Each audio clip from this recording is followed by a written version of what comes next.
Welcome, Megan family. So we're back with another episode today. Yeah. It's a more fast and loose one. Once again, we're still on vacation. Yeah. if you're seeing Sorry, this, we're still on vacation. Yeah. Sorry if you were expecting us to be back by this week, but me and Juan have an asynchronized schedule this time. So yeah, we do. You know, he went on vacation and I went on vacation.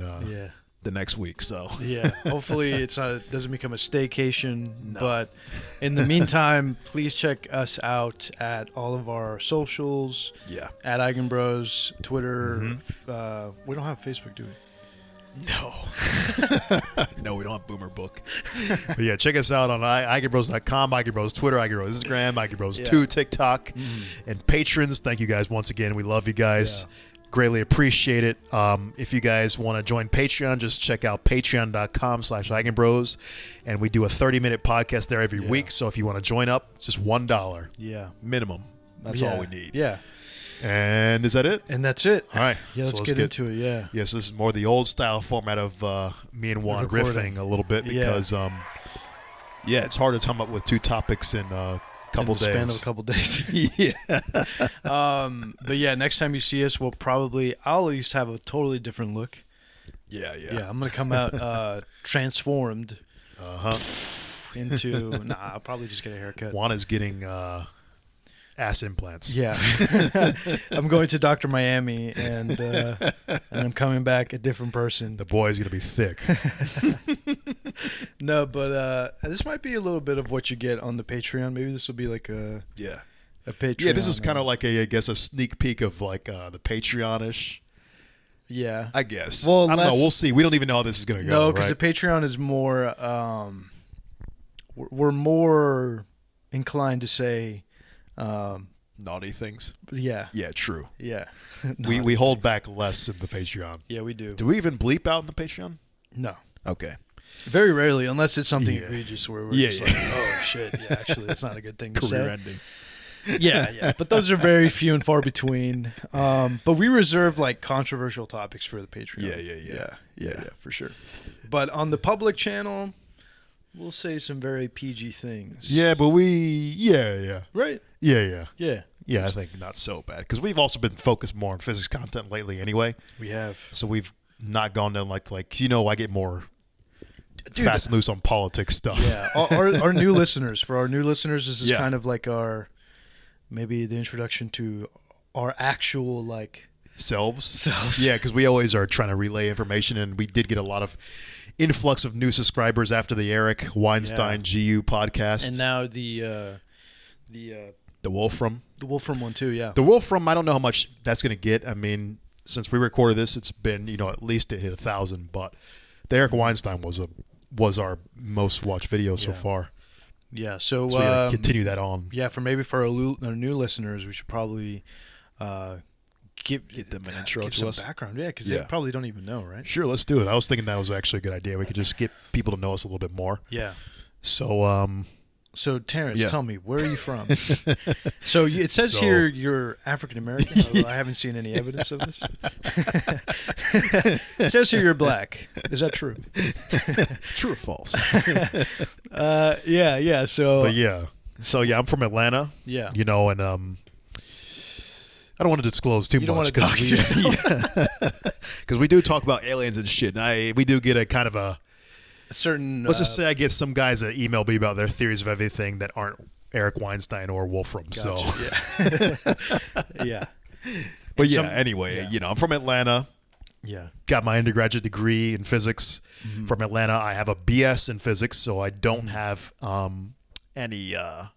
So we'll put like two physicists will say or something in the podcast. Yeah. That is a little bit of clickbait. So don't worry, guys. My education level is probably equivalent, at least general physics, to a PhD. Yeah. And of course, you'd be like, oh, okay. How can you say that? But just because the standard track for PhDs is for general knowledge, master's students and PhDs take the same amount of coursework. Yeah, so I've taken up to a master's level of education. I don't have a master's either, though, because I left early before my class. Of like literally I could have just gotten a master's, but I was in a state of I just didn't give a fuck. You're like, this is not the best policy, folks, but No, it's fine. It'll be fine in the long run. No, but honestly, for the sake of your sanity, I think it would have been one of those situations where you're like, Juan, don't go into work. Yeah. I'm just kidding. No, but it's I get it because it's like the grad school is very frustrating, and it's like navigating the bureaucracy of it all is like kind of a. And it's just like I felt like I got what I wanted anyway, the knowledge, right? Yeah. And if I would have had to get my master's, I probably would have had to stay another semester. Yeah. And at that point, I was already checked out. So I know. I'm not going to stay for a whole other semester. I know by that point, I think I saw the wheels. You were just like. Yeah. You're. I could see like you're just slowing down. You're just like, fuck, I'm so tired of this. I was done playing the game of trying to care about tests, so I was over it. Yeah, no, but of course, don't let that discourage you guys. We love. I mean, I love physics. I mean, I will never not love physics, and I find it very interesting. And it's just I don't find myself being in academia, and you don't really need a PhD if you're not going to be in academia. Mm-hmm. There's plenty of things you can do in industry without a PhD or even a master's. Yeah. And I'm kind of interested in trying to make my own business anyway. So, I'm more interested in trying to do my own thing if I can as much as possible. But yeah, we'll see. Yeah. But anyway, enough about me. What about you, Juan? Where are you coming from, What's Juan? my origin story? Yeah. I'm from Texas. Texas. San Antonio. Yeah, San Antonio. Shout out to all my 210 Countdown City people. Oh, shit. West Side specifically. Shit. Throw up some gang signs. But shit. Juan's throwing his hood out. Gang signs? No, I'm just kidding. I'm not going to do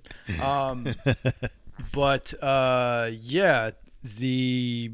Grew up there, born and raised, and then just got my bachelor's in science as well from University of Texas in San Antonio. It was cool.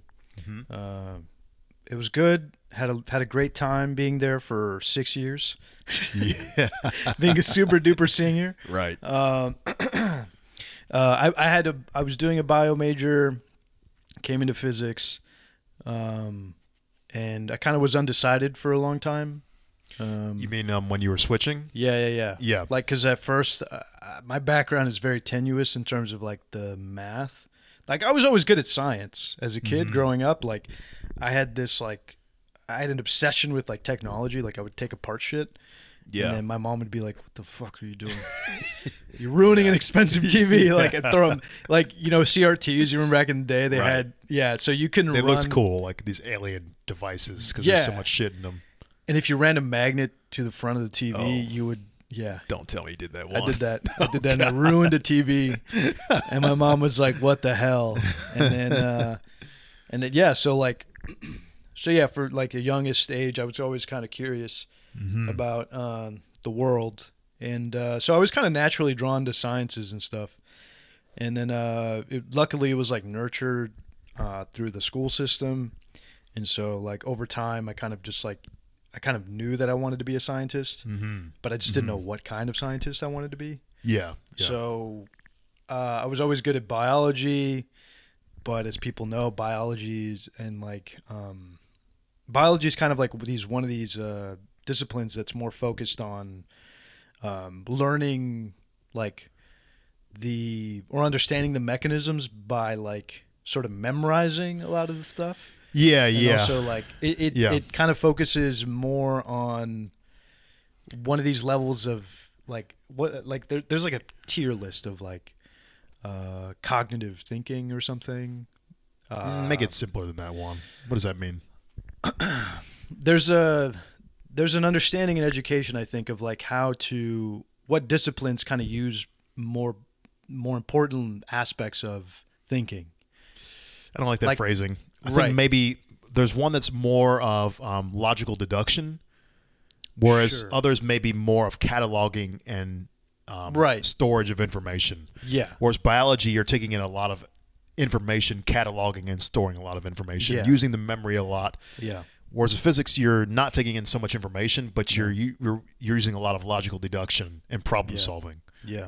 And those are two totally different things. Not to put any hate or slander onto bio, because people be like, "I don't memorize, I do this." It's like, we know.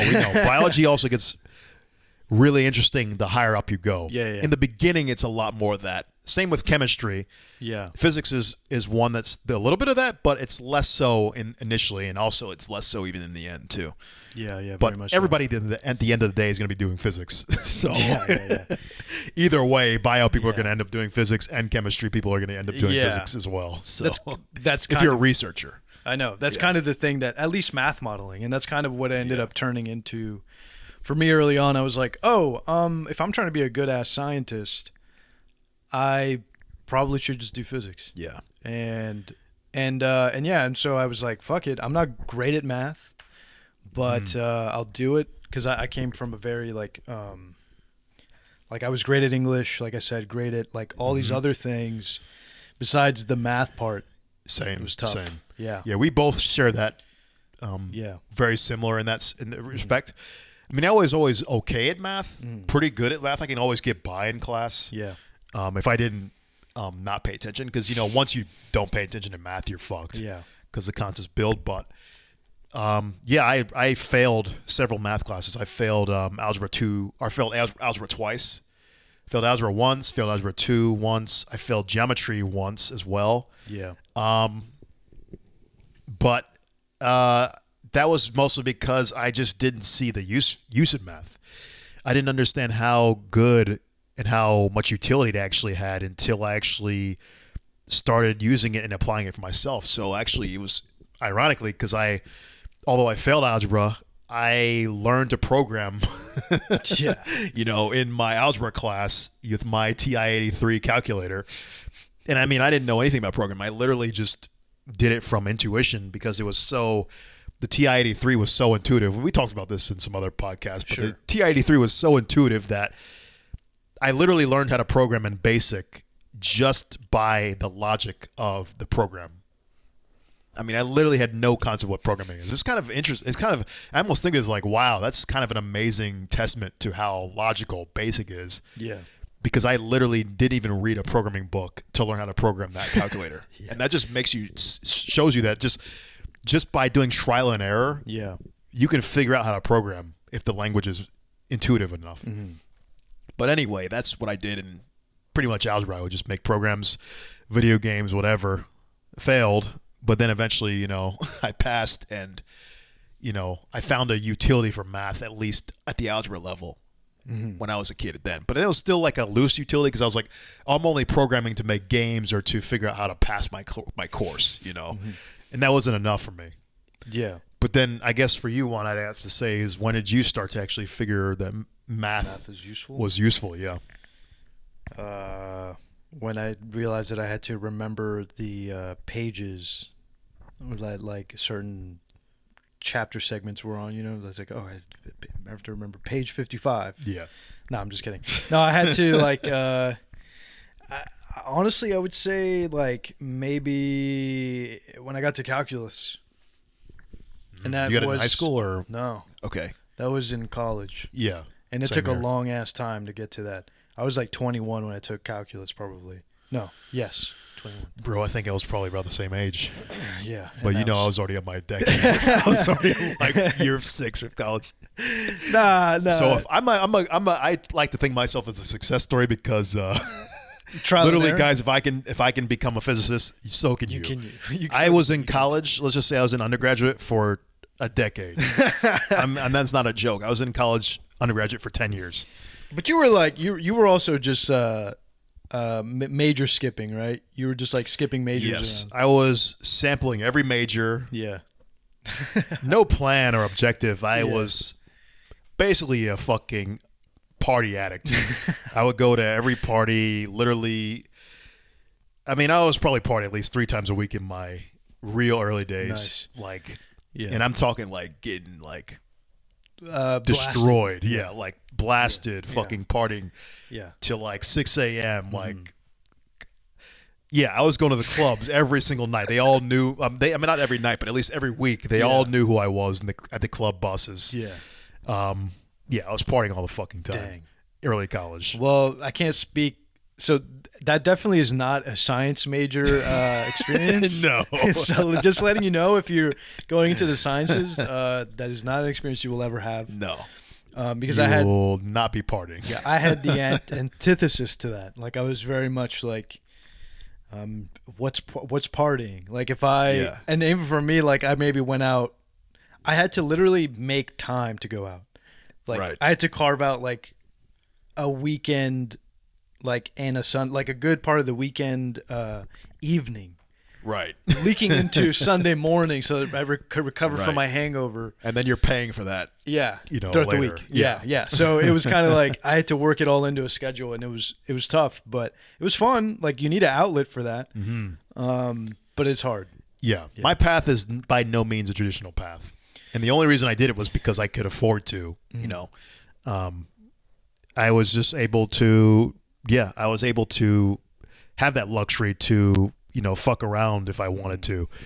I mean, I had a great college experience, early college, and I partied so much that I basically partied myself. I partied so much that I got bored of partying. That's great. And that's the only reason I got into physics, probably. Yeah. I was like, I need to actually start doing something I want to do. This party life is getting boring. I'm sick of it now. You're like Dr. Manhattan in the middle of a business for calculus for business majors class, and you're like, I'm bored of these. I'm tired of these people and the tangle of their lives. Yeah. Basically. No, you're in an anthropology class, and you're like, I'm tired of these people.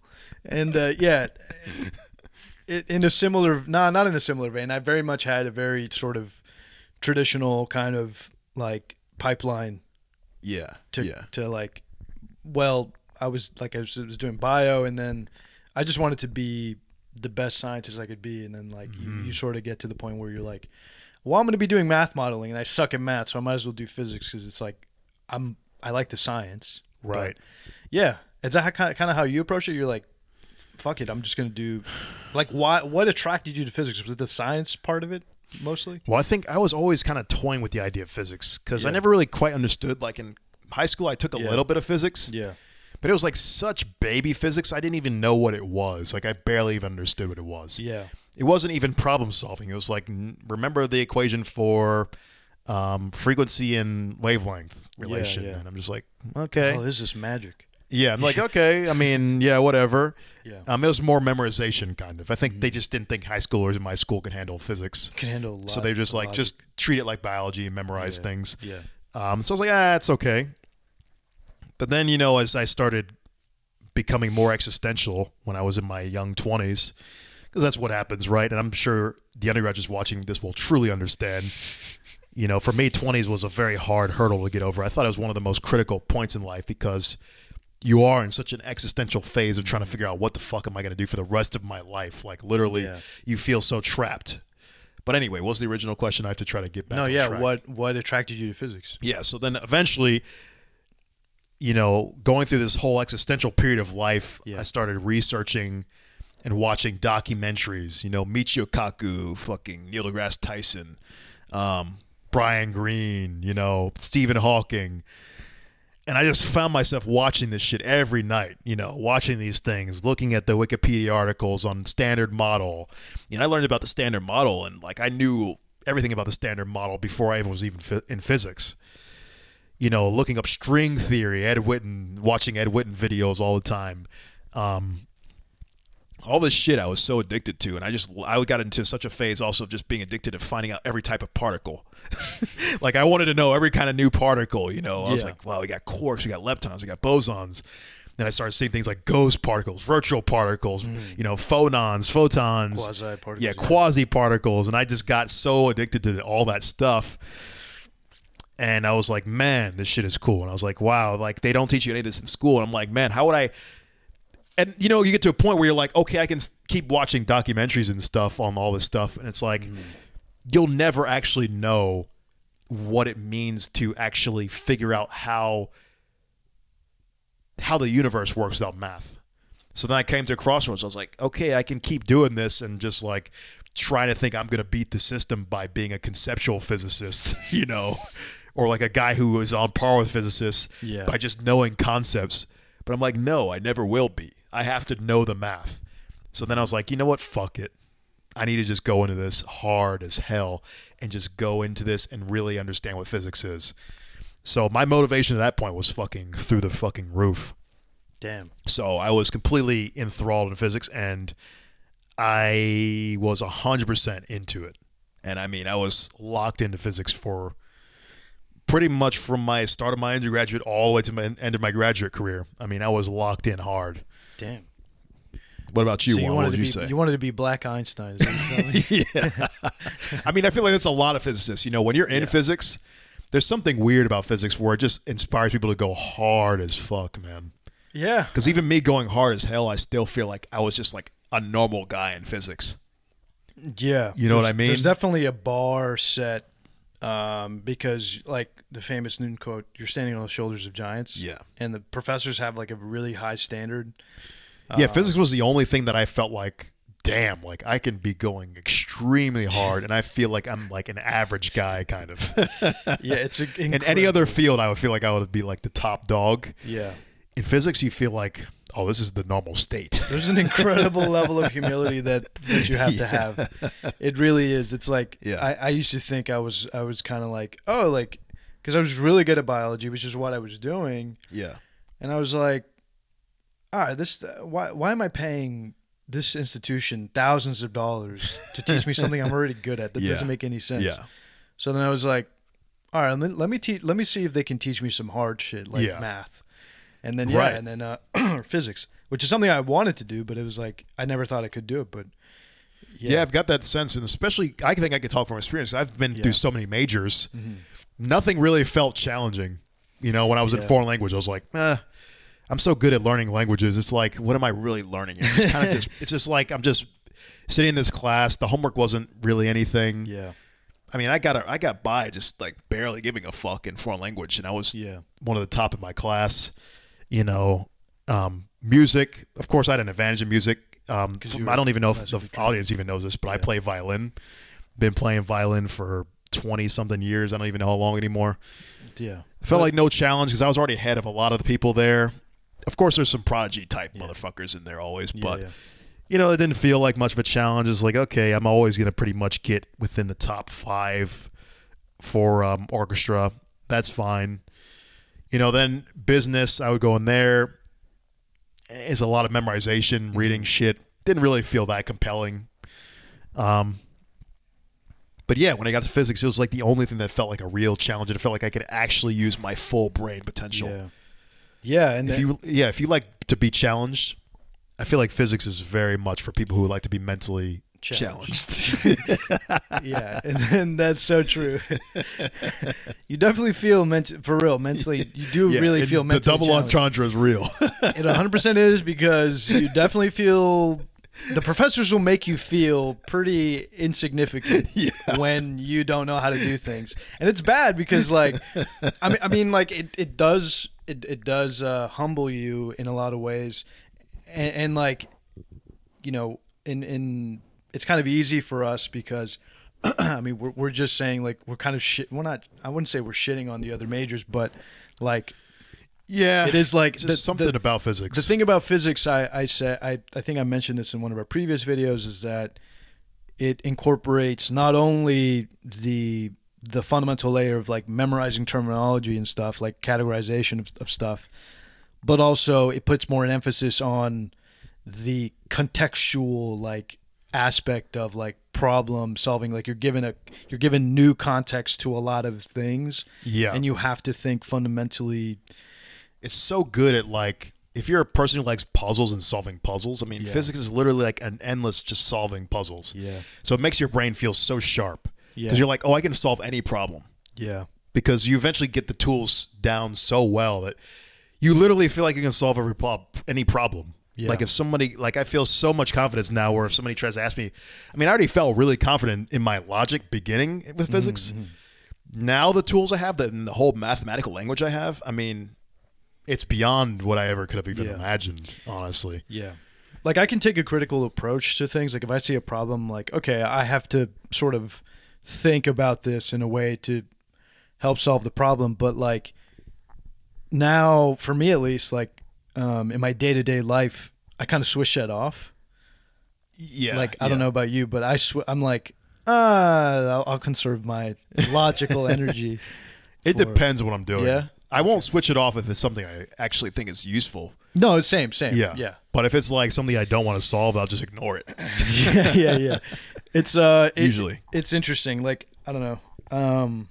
But don't you think, Juan, that you have gotten like a set of tools that are just that extremely powerful that you would have not been able to have? Yeah, for sure, man. I feel like physics is like a cheat code. Like I've said this before, that like becoming a physicist is like you're almost like a wizard, because you're being given this book of spells that that basically are like magic. It's like, of course, people use their extreme blood, sweat, and tears and logic to figure these things out, and then you're just handed the fucking secrets, Yeah.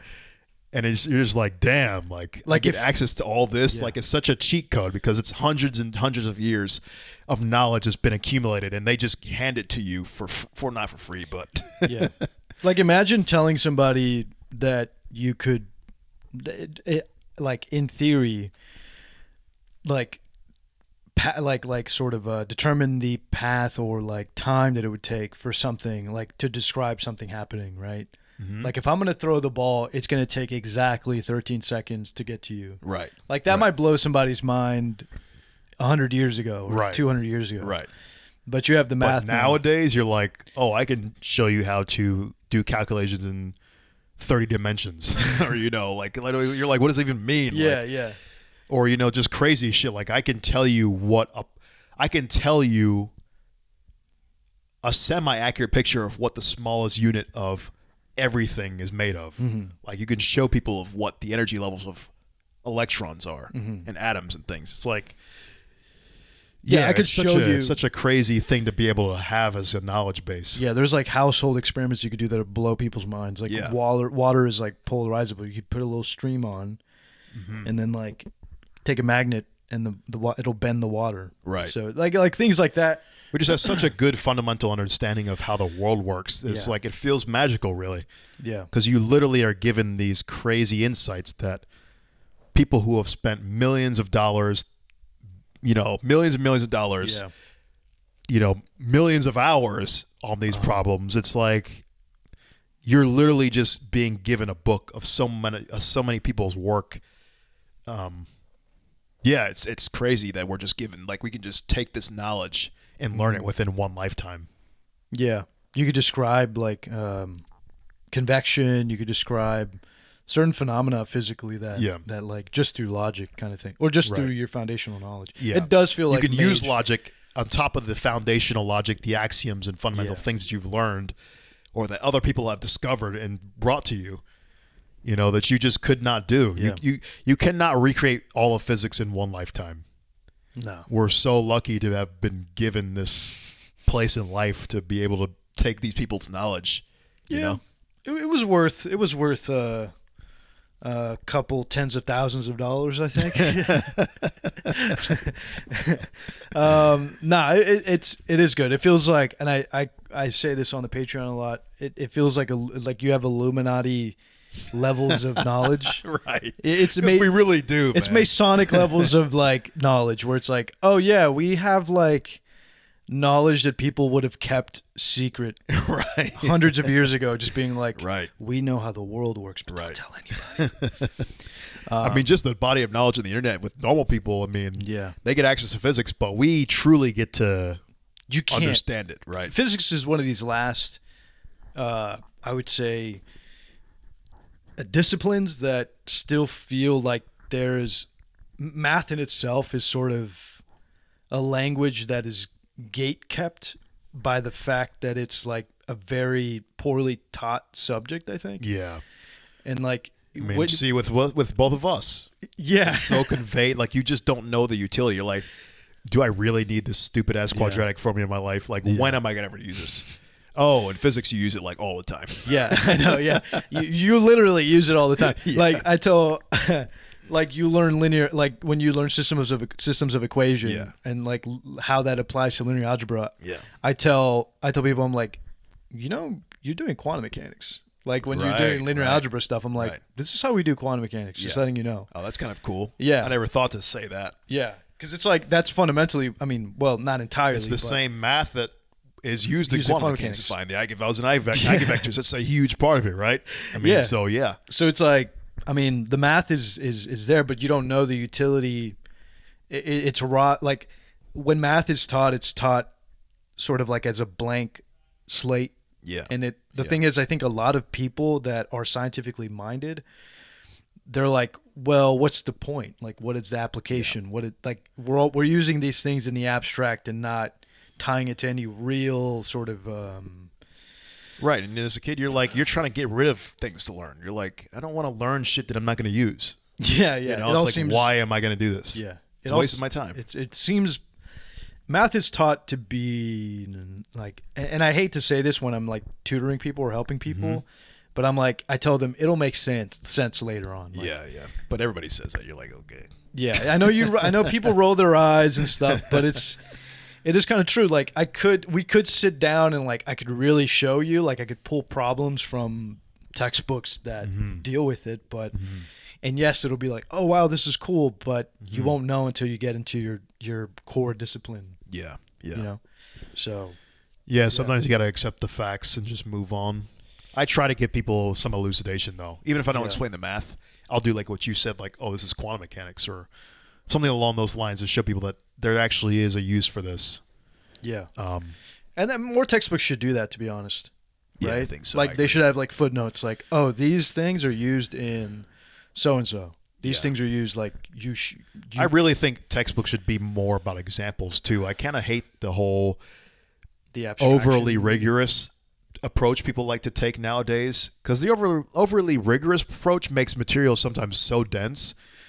What do you mean by that? Like let's say the abstract, like how abstract. Like this is such a mathematician thing, right? When they start to use all this symbology with, you know, there exists an X such that, you know, the union of these two sets. And you're like, oh God, man, what are you trying to say? You mean Wikipedia? Yeah. When just one, and then you'll find one picture that just sums up everything, and you're just like, all of this for this. Can you just say that? You know, so I personally, but I guess it makes sense. This is why it's a nice thing to have multiple books, right? Because you have the book that has the, you know, the kind of overall explanation. Then you might have the book that has the really detailed and depth explanation. And I guess it really just, it matters for what competency you have within whatever you're learning. But I'm really a guy who loves example books where they go jump into the problems. No exposition, like stop talking, just show me how to do it. And yeah, because I feel like it saves a lot of time, because, you know, I'm like, if I need to figure out the conceptual stuff, I'll figure it out myself. You know, I want to just see how to do something and how to jump in, and then that's a lot easier for me to handle with that. But I guess it just depends, because if you really want to be super rigorous, then that might be helpful depending on what you're trying to do.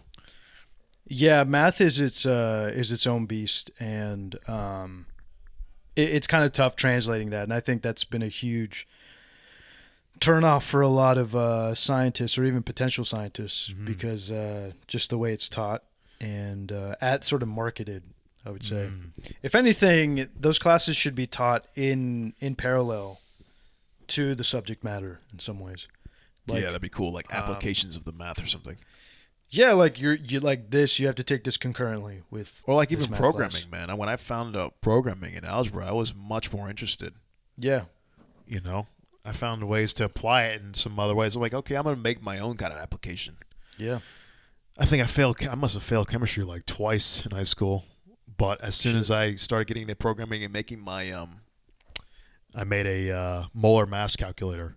Nice. It's kind of badass, actually, because I had the whole periodic table I programmed in there, and you can select which elements you wanted to do, and then it would find the molar mass of the elements. Yeah. And I was like, this is actually kind of fun. Yeah. I don't know if I passed. I think I passed chemistry in that year. Yeah, I did. For me, high school was such a blur. Like, it was also not given. None of the sciences were given an honest treatment.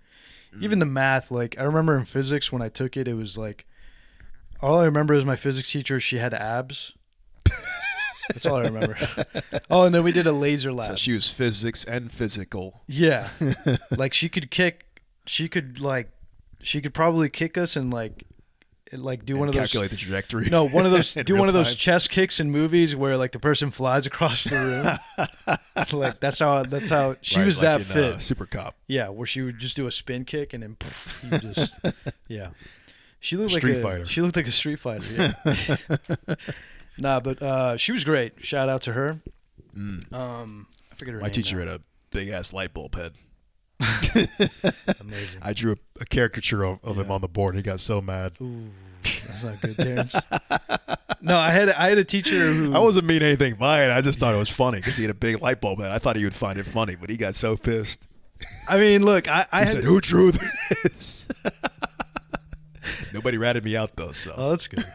No, I had a teacher one time. I must have been watching one of these like science documentaries, and we were talking about the universe or stars or something. And I told him, "Hey, Mr. So-and-so, like, is it true that, well, maybe I was kind of being an asshole because I remember just being like, hey, isn't it true that aren't we looking into the past when we look up at stars? yeah. Like technically?" And he's like, Yeah. He's like, "Nah, I mean, like we started arguing." And I was like, "But it takes like," What does he mean? Nah. he was like, "Nah." his I remember him background? saying no. I remember him saying no. You're not looking at the past. What was his background? He was also a coach. Oh. He's like, nah. We got practice after this. No, he was also a coach teaching science. Just so you Oh, get some God, I background into my my schooling. Jesus. Um, Not the first string, huh? yeah, no. So like, I was like, yeah, don't you? Yeah, and then we started arguing, and then he basically at the end of it, he was just like, "You need to go to the office. You're being basically insubordinate." And I was just like, bro, I was just like, damn, I literally learned this in the documentary. It was like, this is not for, I don't know. It was, but I bet you I was being annoying to him because I was just like, well, actually, get attention for being too much of a nerd. because I was, nerd. Yeah. It's just like, it's the teacher calling me a nerd. Yeah. Yeah. It's just like, but I turned into I was the actually kid. Like, well, actually, like this is. Right. Yeah.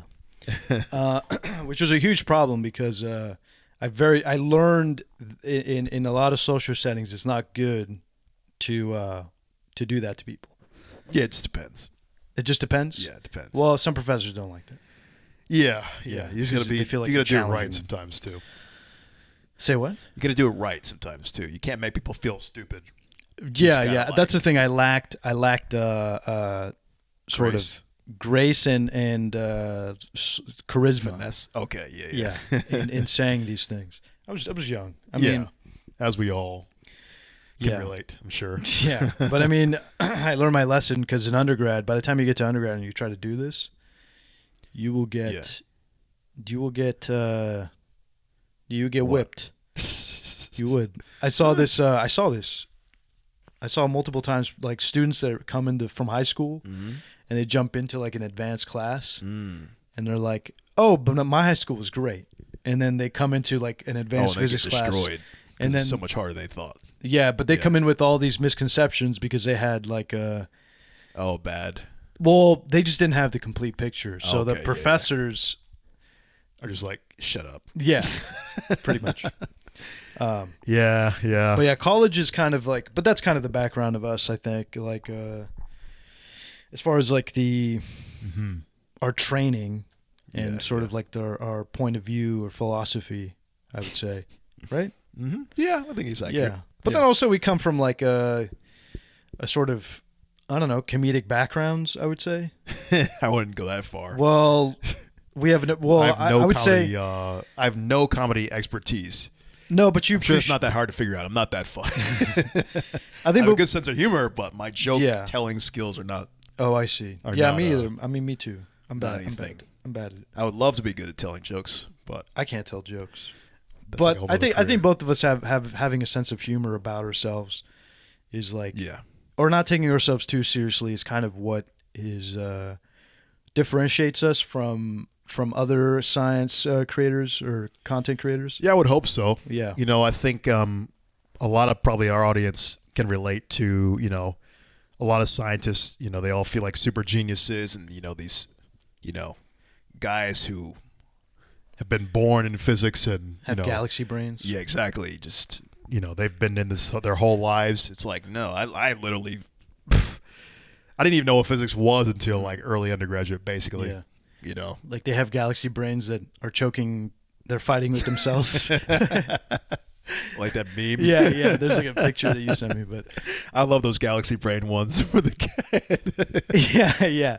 There's a lot of derivations, but the galaxy brain. If you haven't seen the meme, it's the old quote unquote feels guy. Yeah. And his brain is just so large. He'll be like, there's like one where he's sitting in a chair. His brain is just so big.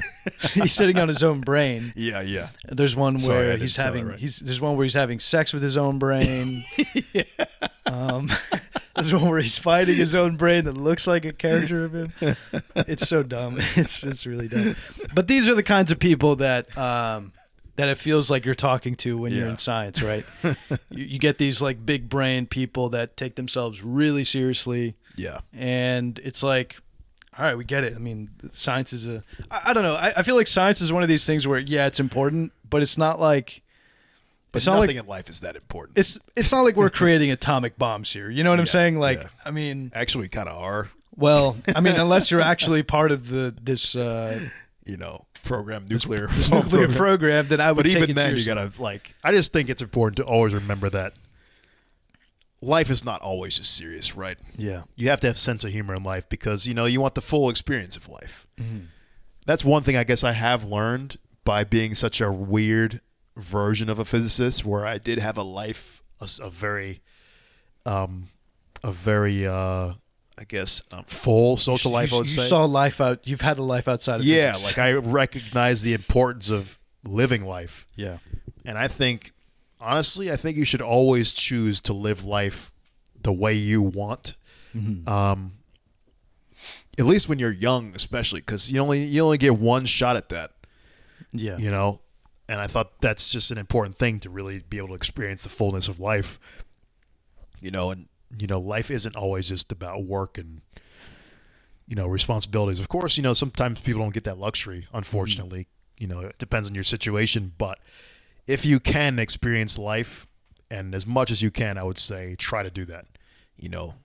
Find love, have fun, mm-hmm. get drunk, do drugs, some of them, not all of them. Yeah, some of them. Stay away from caffeine. Yeah, if you can. No, I'm just kidding. Try to stay away from addictive things. No, yeah. No, but stay away from what else? Stay away from sugar. Yeah, if you can. Just not too much, No, I'm kidding. Stay away from Diablo hot sauce from Taco Bell. Are you just listening to things in our... Yeah. Stay away from Dairy Queen Oreo shakes. No, but in all objects all around. In all seriousness, those people had it right. The live, laugh, love people. As corny as it sounds, I always say this. The philosophy is true. We laughed at them for so long. We laughed at their mantras. Yeah. First we ridiculed them. Then we laughed at them. Uh-huh. Then we laughed at them some more. Then we accepted them, and then we became them. But that's beautiful. But that's kind of I mean, in all seriousness, live your youth. Gotta live your youth. You gotta laugh at yourself. You gotta learn to not take yourself so cool. seriously. No one's that cool. You're not gonna save the world. You're not gonna. No. You're not. Well, you might save the world in some sense. You can do your part. Do it in good fun. You can do your part. How about that? Sure. Yeah. Hopefully, maybe everybody's you can got save an important role in life. Yeah. I think. Yeah, we're all actors in the world stage. How about that? Yes. And then what's the last one? Love. Yeah. And then love yourself. Yes, love yourself. Love yourself, and that's it. And love others too. And love. Maybe. He said, "Well, nah. Because if you love yourself, you will learn to love others." Yeah. Because I think the hardest thing to do is loving yourself. I think it's easier to love outside of yourself because you're like, yeah, I could love this thing, but then you're like, do I really like myself? But you're talking about inanimate or animate? Both. Okay. Yeah. I think it's easy to love other things and love other people. Yeah, or admire other people and stuff like that. Oh, I see what you mean. Yeah. And it's like, but it's harder to be like, man, like I like myself. Yeah, very true, huh? Because you always want to, especially when you compare yourself, because there's so many people in the world, you're going to always find someone better than you. Yeah. And you're just taking a collage of all the people that are better than you and then saying, why the fuck do I suck so much? It's like, bro, you're looking at a whole collage of fucking top tier people. Yeah. It's so unfair to compare yourself like that. It is. It's like, okay, but I'm a work in progress. Maybe I should learn to like forgive myself and like grow as a person, and I'm like, give myself time and grace to do that. Right. And it's like, yeah, have a little like patience with yourself, and like, yeah, and we all started different paths, and so, you know, I know there are some listeners that are just like, man, like, you know, shout out to them, by the way. They're like, man, I'm so glad that there's science community people like y'all, like that are just like showing people that this is just regular. Right. We appreciate the messages, guys, for sure. Regular schmegular dudes that can just talk about physics and just, I don't know, kind of just be lay people. Yeah. You know? Or just normal. Yeah. Not fucking super geniuses. Yeah, truthfully. And I mean, like, academia doesn't, it doesn't really fit quote unquote normal people, right? Yeah. Or it doesn't fit people. Like, I think it makes you really feel like you do not belong. Yeah. If you don't. Well, okay, let me preface it by saying like, and I say normal because the system doesn't really, or the academic institutional system, the way it is right now, it doesn't seem to lends to certain types of people. Yeah. And sort of filters out others, right? Yeah. We've discussed this. Yeah, we've talked about the whole theory of the pain and play mentality. Right. You guys can go back to maybe the older podcast. I forget which one it even is. There's a couple about grad school, stuff like that. It's probably the more riffing podcast. Sure. So, but yeah, we've gone through some of that stuff before. But yeah, but the system kind of filters out people that don't necessarily fit. Like you have, it picks certain types of people. It's biased towards a certain breed of person. Exactly. Yeah. Yes. Yeah. There is definitely an academic type. Yes. For sure. Yeah. And I hate to tell you this, but if you're someone who's struggled with grades all your life, you probably ain't the academic type. But it's like me and Juan, you know? I mean, well, maybe less so Juan, because I think he did good with grades. But as I said, I failed numerous classes in high school. So if you're like, you can't even imagine failing classes in high school, then you definitely are not going to be able to understand. Yeah. I mean, grades are always like, look, if I could do classes, but I struggle with exams because like I've always hated, well, I've gotten better at like the in-class exams, but even then, like exams are still kind of I still think kind of a silly metric. Yeah. But it's the only one they really have. Yeah, it's the only one they really have. That's the unfortunate part. It's like, aside from homeworks, but if a graduate teacher stresses tests, then that's what it is. It is what you can't. I mean, it is what it is. Good luck trying to change or undo a whole in your lifetime, undoing a whole system. Hundreds of years of a system. Yeah, it's better to just go to an institution that has the same philosophy. Towards this. Yeah, and that you can try to work with on your more, if you're not a natural academic, this is what my plan was when I joined the school I did, because they were more forgiving, it seemed, for the traditional academic path, but little did I know that was not that true. That was the old bait and switch, right? Yeah. They're like, aha, you thought we actually gave a shit about real skills. No. Yeah. You thought you could come here and learn some valuable skills. Guess what? You're going to be doing research and guess what? No. We care a lot about grades and tests. Yeah, and I mean, actually, if it was on homework, I would have been fine. Oh yeah, for sure. I was just destroying the homework. Do you think you would survive in the European system?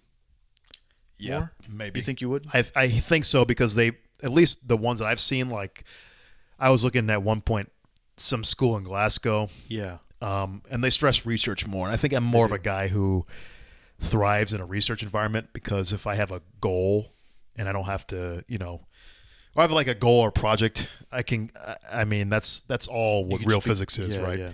I'm interested in doing real science, real physics. Yeah. For me, the whole academic games and stuff, that's all fun. I like homework and stuff. It's just like basically getting to flex my logic muscles and whatnot in a theoretical way. Yeah. But the whole test, I'm not about it. It's just a fake metric, and I just don't have a respect for that skill to ever try to be good at it.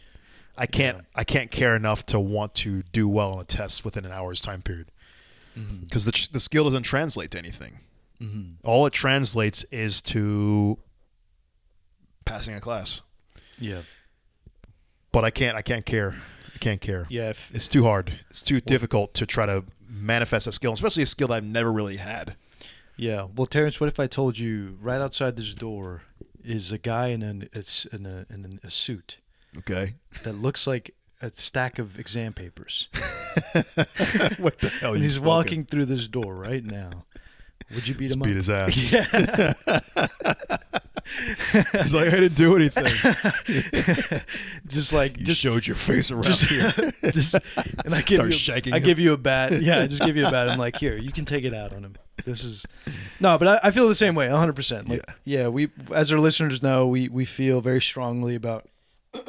I mean, and I don't want to knock people who are good at that stuff. I mean, more power to you if you can do that. I mean, you know how to play in the system. For me, I just cannot. I just can't respect that skill enough to put the energy into it.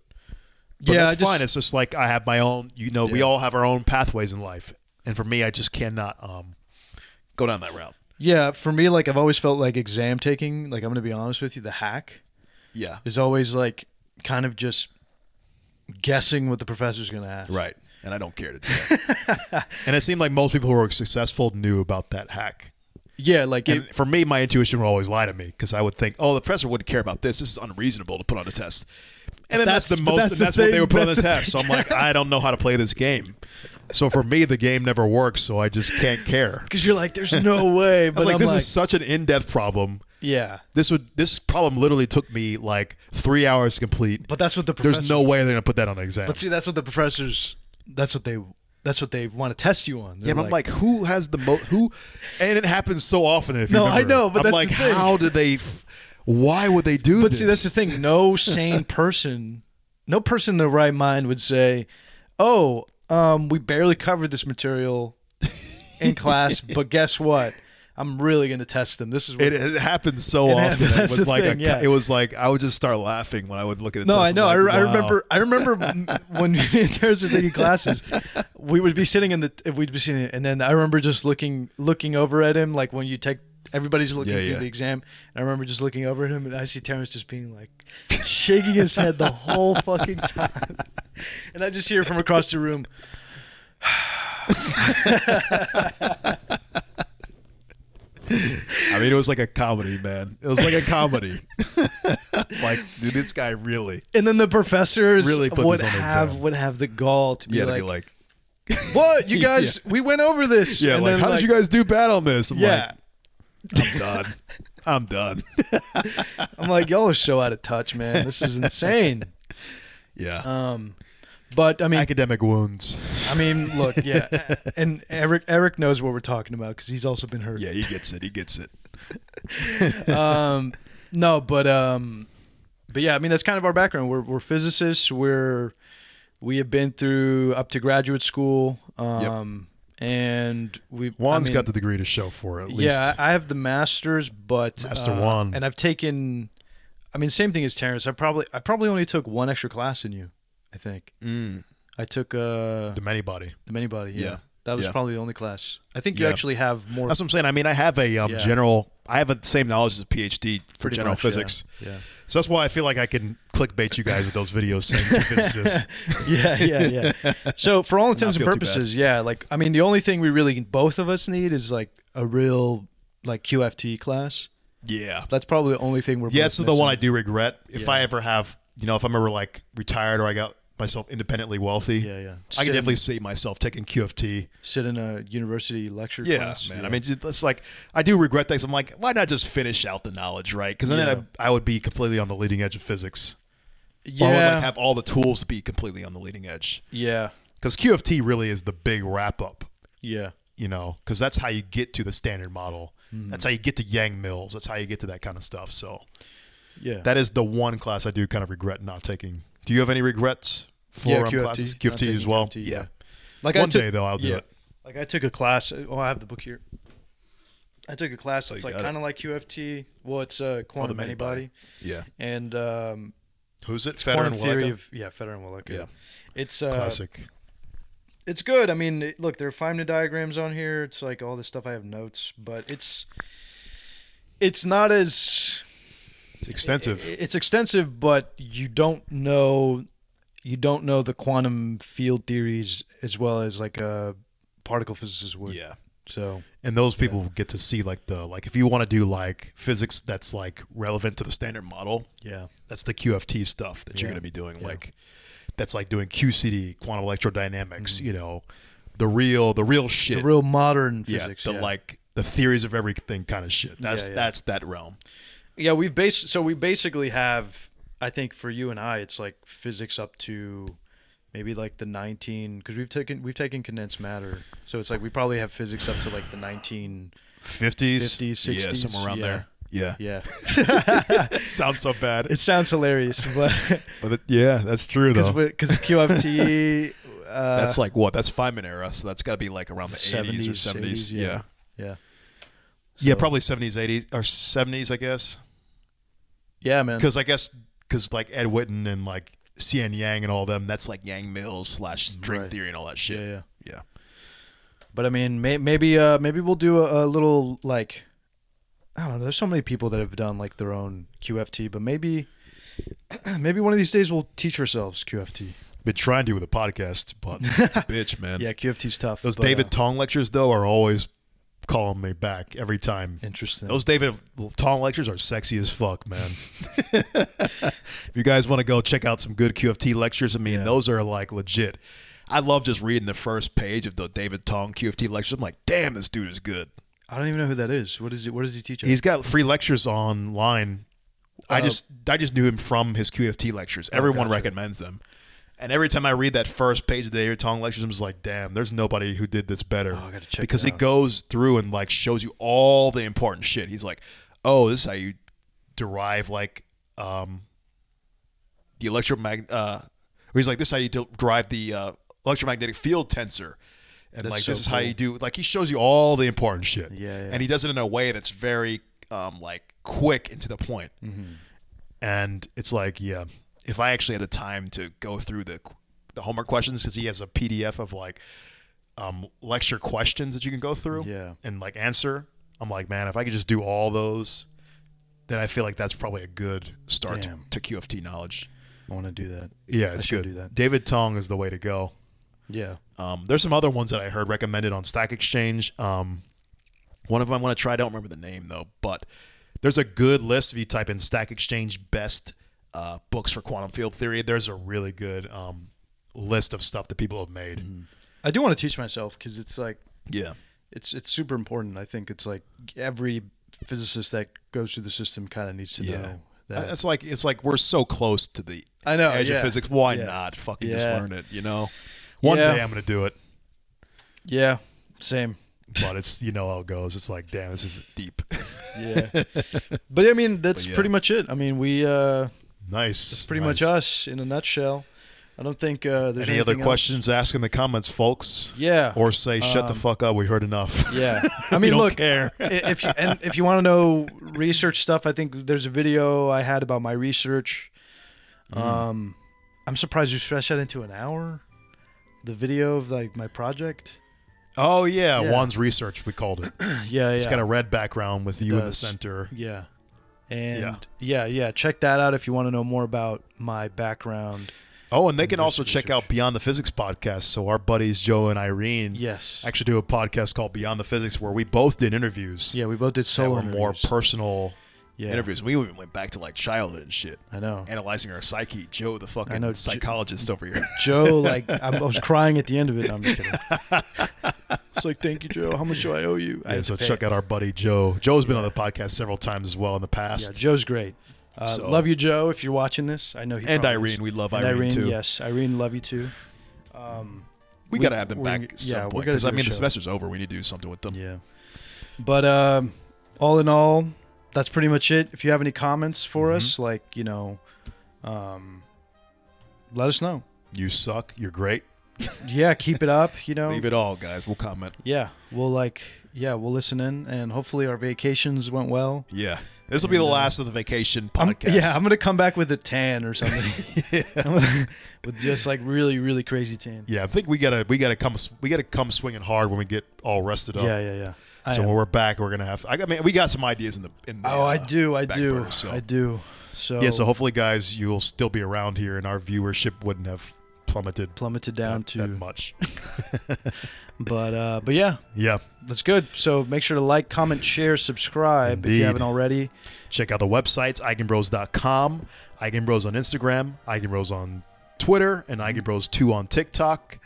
And then, of course, the Patreon. So, guys, please, if you want to support me and Juan, we would love to do this content more regularly and do some crazier shit, especially now that quarantine's coming up.